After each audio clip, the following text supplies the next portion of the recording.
नमस्कार मेरे प्यारे बच्चों, कैसे हैं आप सभी। आई होप कि आप सब बढ़िया होंगे और अपनी तैयारी कर रहे होंगे। मैं आशुतोष सर हाजिर हूँ एक नए इंपॉर्टेंट क्वेश्चन के साथ जो कि बोर्ड एग्जाम में हमेशा पूछा जाता है। प्यारे बच्चों, आज की क्लास में हम लोग पढ़ने वाले हैं राउल्ट का नियम, जो कि कक्षा 12 की क्लास का पहले चैप्टर का बहुत ही मोस्ट इंपॉर्टेंट क्वेश्चन है।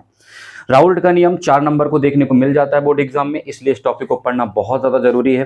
प्यारे बच्चों, जो राउल्ट का नियम है, उस राउल्ट को नियम को आज हम पूरी तरीके से समझने का काम करेंगे। प्यारे बच्चों, राउल्ट जो है नियम जो है वो वैज्ञानिक राउल्ट ने ही दिया था, ठीक है। उन्हीं के नाम के आधार पर इस नियम को राउल्ट का नियम दिया गया, ठीक है। तो प्यारे बच्चों, राउल्ट के नियम को समझने के लिए हमें कुछ डायग्राम बनाने होंगे और डायग्राम बनाकर हम उनको समझने का प्रयास करेंगे, क्योंकि चीजों को रटना नहीं है, ठीक है, सिर्फ सीखना है।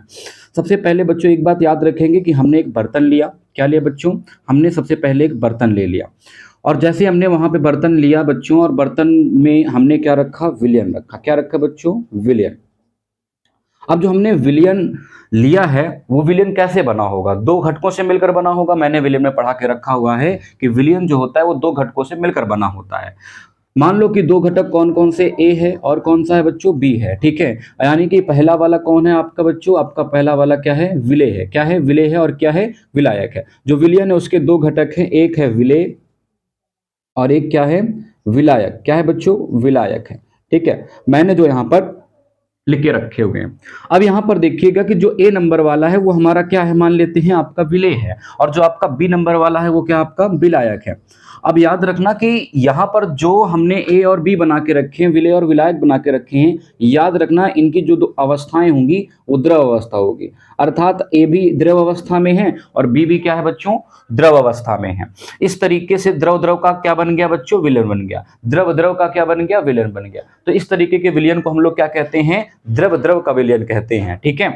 तो यहां पर भी जो विलेय है वो भी द्रव अवस्था में है और जो विलायक है वो भी द्रव अवस्था में है, और जो विलेय और विलायक मिल गए तो क्या बन गया आपका? विलयन बन गया। प्यारे बच्चों, अब देखो, अगर हम इतनी बातों को समझ पाते हैं तो ये बात हमेशा याद रखना कि ये द्रव द्रव का विलयन बन चुका है यहां पर। प्यारे बच्चों, अब देखो यहां पर सीखे सबसे पहले कि अगर मैं यहां पर ए का क्या निकालूं? ए का अगर मैं वाष्प दाब निकालूं, आंशिक वाष्प दाब निकालूं, अगर मैं ए का क्या निकालूं बच्चों? आंशिक वाष्प दाब, ठीक है। अगर मैं निकालूंगा तो क्या निकल के आएगा? पी ए निकल के आएगा। अगर मैं ए का आंशिक वाष्प दाब निकालता हूं तो क्या निकलेगा बच्चों? पी ए निकलेगा। और अगर मैं इसी तरीके से बी का निकालूं तो क्या निकल के आएगा? पी बी भी निकल के आएगा। क्या निकल के आएगा? पी भी निकल के आएगा। तो यहां पर याद रखिएगा कि अगर हम बात कर ले किसकी? अगर हम बात कर ले आंशिक वाष्प दाब की। किसकी बात कर ले? आंशिक वाष्प वाष्प दाब। आंशिक वाष्प दाब की बात कर लें तो क्या हो जाएगा? पी ए, और क्या हो जाएगा? पी बी हो जाएगा, है ना। अर्थात कहने का मतलब है कि अगर मैं ए की बात करूंगा, ए के वाष्प दाब की बात करूंगा, ए के आंशिक वाष्प दाब की बात करूंगा तो क्या आएगा? पी ए आएगा। और अगर मैं बी के वाष्प दाब की बात करूंगा, यानी कि आंशिक वाष्प दाब के बारे में बात करूंगा तो क्या निकल के आएगा बच्चों? पी भी निकल के आएगा। इसी तरीके से अगर मैं ए, यानी कि जो हमारा द्रव है ए है, उसका अगर मैं मोल प्रभाज निकालूं, क्या निकालूं बच्चों? मोल प्रभाज निकालूं। अगर मैं ए के मोल प्रभाज निकालता हूं, किसके बच्चों? ए के, तो इसका मोल प्रभाज क्या हो जाएगा? एक्स ए हो जाएगा। और अगर मैं बी का निकालूंगा तो क्या हो जाएगा? एक्स बी हो जाएगा। याद रखिएगा बच्चों, एक बार मैं फिर से समझाता हूं, इसको सुनिएगा। सबसे पहले हमने एक बर्तन लिया, उस बर्तन में हमने विलयन रखा। विलयन के दो घटक होते हैं, अर्थात ए और बी, विलेय और विलायक। और याद रखेंगे कि इसमें विलेय और विलायक दोनों द्रव द्रव अवस्था में है, अर्थात द्रव द्रव के मिलने से क्या बनेगा? द्रवीय विलयन बनेगा। ये बात सबको क्लियर हो चुकी होगी। अब यहां पर मैं कहता हूं, बता रहा था कि ए जो है, अगर हम ए का आंशिक वाष्प दाब निकालेंगे तो पी ए होगा। इस तरीके से अगर मैं बी का आंशिक वाष्प दाब निकालूंगा तो क्या होगा? पी बी होगा। और अगर मैं ए के मोल प्रभाज निकालूंगा तो क्या होगा? एक्स ए होगा। और अगर मैं बी के मोल प्रभाज निकालूंगा तो क्या होगा?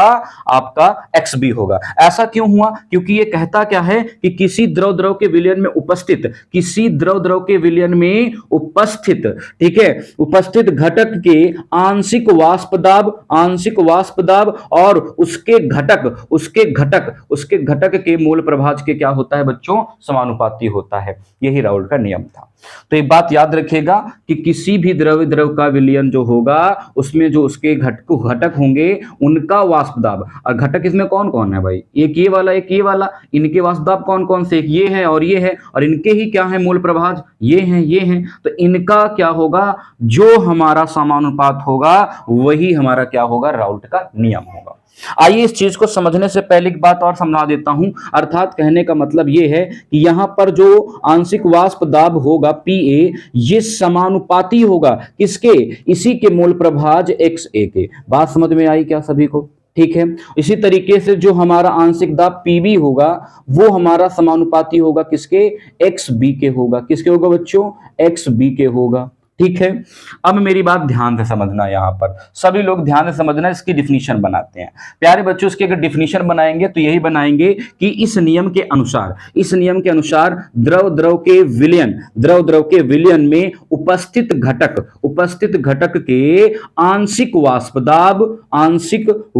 दाब उसके घटक के मोल प्रभाज के, किसके मोल प्रभाज के क्या होते हैं, समानुपाती होते हैं। ये बात सभी को पता चल जाएगी। यहां पे हमें पहले ये चीजें समझ लेनी है, फिर हम डिफिनीशन लिख पाएंगे बहुत अच्छे तरीके से। चलिए आइए लिख के बताते हैं। लिखेंगे इस नियम के अनुसार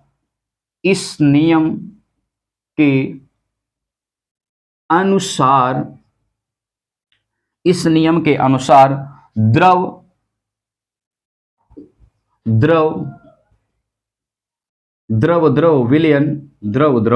विलयन में उपस्थित, द्रव विलयन में बच्चों उपस्थित किसी घटक का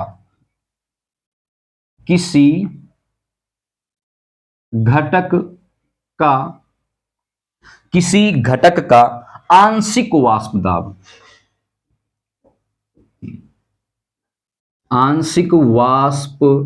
दाब, किसी घटक का आंशिक वाष्प दाब उसी घटक के बेटा। ठीक है। जैसे द्रव ए का जो है आंशिक वाष्प दाब क्या था, पीए था, उसी का क्या हुआ भैया, उसी घटक का क्या मोल प्रभाज क्या है, एक्स ए है। तो दोनों में क्या होगा, आपस में समानुपात रखेंगे। ठीक है भाई, याद रखेंगे उस घटक आंशिक वाष्प दाब उस घटक के मोल प्रभाज, क्या बच्चों, मोल प्रभाज के समानुपाती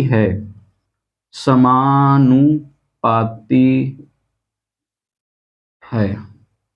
ठीक है प्यारे बच्चों, तो ये बात सभी को समझ में आ जानी चाहिए कि मैंने क्या डिफिनीशन सभी लिखाई है। इस नियम के अनुसार द्रव विलयन में उपस्थित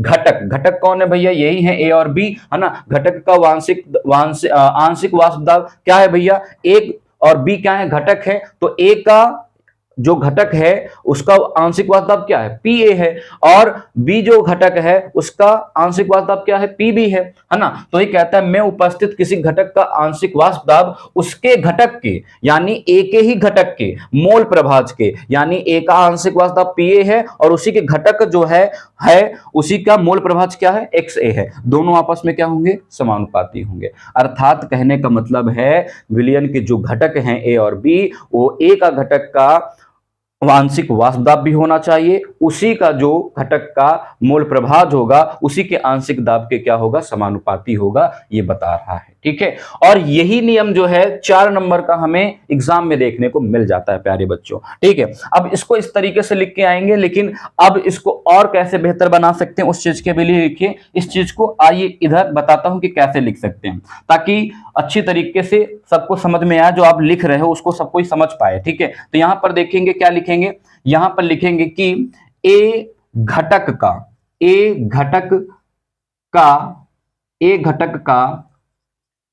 आंशिक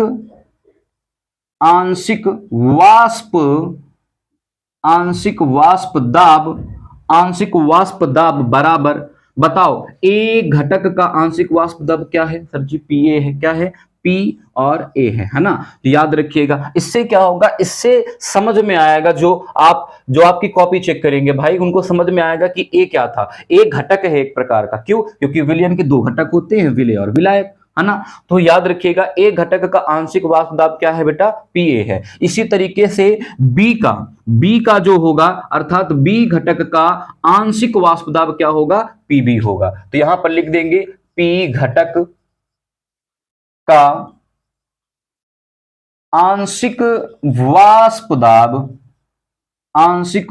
दाब बराबर आपका हो जाएगा बच्चों, क्या हो जाएगा, Pb हो जाएगा। अब यहीं पे थोड़ी सी बातें और सिखाता हूं और बताता हूं कि अब बताओ कि A के घटक का ही मोल प्रभाज क्या है, XA है ना। तो A घटक का मोल प्रभाज बराबर क्या हो जाएगा बच्चों, XA हो जाएगा। इसी तरीके से B घटक का मोल प्रभाज क्या है, XB है। क्या है बच्चों, XB है। तो याद रखेंगे सभी बच्चे कैसे करना है क्वेश्चन को, कुछ नहीं छोड़ना है। याद रखेंगे कि लिखने के भी नंबर मिलते हैं, है ना। शॉर्ट नहीं करना क्वेश्चन को, जिस तरीके से करने का तरीका है उस तरीके से ही करना है बच्चों। इस तरीके से मैंने सभी चीजों को नोट कर दिया है अच्छी तरीके से, और अब हमें यहां पर बताना है कि इनमें क्या क्या चीजें हमें और भी समझने को मिल सकती हैं प्यारे बच्चों। अब देखिए यहां पर कह रहा है कि जो आपका कह रहा है डिफिनीशन में द्रव द्रव का विलयन, हमने कहा ठीक है भाई। तो जो हमारा A है वो उसी के मोल प्रभाज के समानुपाती होगा, अर्थात Pa समानुपाती होगा उसी घटक के मोल प्रभाज अर्थात XA के। अर्थात यहां पर कहने का मतलब यह है कि Pa समानुपाती है किसके, XA के। क्लियर है बच्चों, ठीक है। और यहां पर जो B घटक है वही अपने B घटक के मोल प्रभाज के क्या है, बराबर है। अर्थात B घटक का आंशिक वाष्प दाब Pb उसी घटक के B के मोल प्रभाज के XB के क्या है, बराबर है। अर्थात Pb जो होगा वो समानुपाती होगा किसके, XB के। XB क्या है बच्चों, मोल प्रभाज है, ठीक है। तो हमारे निकल आए हैं दो घटक है, दोनों घटकों का हमने आंशिक दाब और उनका समानुपात उन्हीं के मूल प्रभाज में हमने लिख लिए हैं, ठीक है बच्चों। अब यहां पर याद रखिएगा कि अगर यहां पर मैं मान लूं कि इनका जो वाष्प दाब है बच्चों क्या है, आंशिक वाष्प दाब जो है वो क्या है, अगर मैं यहां से इनके समानुपाती का चिन्ह हटाऊंगा बच्चों तो यहां पर एक क्या आ जाएगा, यहां पर एक नियतांक आ जाएगा। बताओ आएगा कि नहीं आएगा। अगर हम यहां से समानुपाती का चिन्ह हटाते हैं बच्चों तो यहां पर क्या आ जाएगा, नियतांक आ जाएगा। आइए बताते हैं कैसे होगा। तो यहां पर हमने लिखा Pa बराबर, और जैसे यहां से समानुपाती का चिन्ह हटेगा यहां पर हो जाएगा P नॉट A। क्या हो जाएगा, P नॉट A, और ये वाला हमारा क्या है, XA है। हमें ये प्राप्त हो जाएगा बच्चों, क्या प्राप्त हो जाएगा, हमें ये प्राप्त हो जाएगा। इसी तरीके से बच्चों यहां पर क्या प्राप्त हो जाएगा, Pb, और ये वाला चिन्ह हटेगा तो क्या आ जाएगा, P नॉट B। क्या आ जाएगा, P नॉट B, और ये वाला हमारा XB। प्यारे बच्चों अगर आप पूछो कि सर यहां पे Pa क्या है, तो मैं पहले से बता के चला आया हूं कि Pa क्या है, A घटक का क्या है, आंशिक वाष्प दाब है। अर्थात ये किसको बता रहा है, तो ये बता रहा है आंशिक वाष्प दाब को। क्या बता रहा है बच्चों, आंशिक वाष्प दाब को बता रहा है। किसको बता रहा है, आंशिक वाष्प दाब को। और जो आपका P नॉट A है ये क्या है सर, मैंने बताया था कि ये समानुपात का चिन्ह हटेगा तो बच्चों क्या आएगा, यहां पर आएगा आपका क्या, यहां पर आएगा नियतांक। क्या आएगा, नियतांक आएगा। क्या आएगा प्यारे बच्चों, नियतांक आएगा, ठीक है। और ये क्या था आपके पास प्यारे बच्चों, ये था आपका XA, क्या था, मोल प्रभाज। क्या था प्यारे बच्चों, मोल प्रभाज था, ठीक है बच्चों। और वही बात इसमें भी है, ये आपका क्या है, ये आपका है क्या, आंशिक वाष्प दाब, और ये क्या है, नियतांक है, और ये क्या है आपका मोल प्रभाज है। अब मेरे बात याद रखिएगा कि यहां पर जो विलयन था इसमें दो घटक थे, A और B, विलय और विलायक। हमने दोनों का क्या निकाल के रख लिया है, आंशिक वाष्प दाब निकाल के रख लिया है, ठीक है। अब पेपर में ऐसा है कि हमें यहां पर एक चीज और निकाल के रख लेनी है, वो क्या है, यहां पर नोट कर लीजिए, विलयन का कुल वाष्प दाब। क्या पूछ सकता है, कह सकता है कि विलयन का कुल वाष्प दाब भी ज्ञात कीजिए। तो यहां पर अगर हम विलयन का कुल वाष्प दाब, अगर हम विलयन के कुल वाष्प दाब की बात कर लेते हैं प्यारे बच्चों, तो कुल का मतलब क्या है, इनको दोनों को आपस में क्या कर देंगे, जोड़ देंगे, है ना। अर्थात क्या होगा, कुल निकालने के लिए हम लोग लिखेंगे क्या, Pa बराबर पी ए प्लस का पी बी, अर्थात इनको दोनों को आपस में क्या कर देंगे, जोड़ देंगे, तो कुल क्या निकल आएगा, वाष्प दाब निकल आएगा। अर्थात P बराबर क्या हो जाएगा, P A plus P B. चलो पी ए और पी बी का मान रख देते हैं यहां पर, तो हमें क्या मिलेगा, P बराबर क्या मिल जाएगा, यहां पर पी ए का मान रखोगे तो हो जाएगा P naught A x A plus P naught B x B, ये हमें मिल जाएगा प्यारे बच्चों। और यही हमारा क्या होगा, कुल वाष्प दाब होगा। क्या होगा बच्चों, कुल क्या होगा, कुल वाष्प दाब होगा। बताइए, तो ये हमारा जो नियम है ये राउल्ट का नियम था, और ये एग्जाम में 4 नंबर का पूछा जाता है प्यारे बच्चों, ठीक है। और इसकी भी सीमाएं होती हैं जो कि मैं अगले वीडियो पे बता दूंगा कि कौन कौन सी होती हैं, उनको भी आप पढ़ लीजिएगा अच्छे तरीके से। तो एक बात याद रखिएगा कि जो ये नियम है बच्चों, ये बहुत ज्यादा क्या है, इंपॉर्टेंट है। क्या है बच्चों, इंपॉर्टेंट है, और इसको आप तैयार करके ही एग्जाम में जाइएगा, ठीक है, क्योंकि ये हर बार आता है एग्जाम में। तो जो क्वेश्चन कंपलसरी है उनको तो आप तैयार ही कर लीजिए तो ज्यादा अच्छा होगा, ठीक है। मैं आशा करता हूं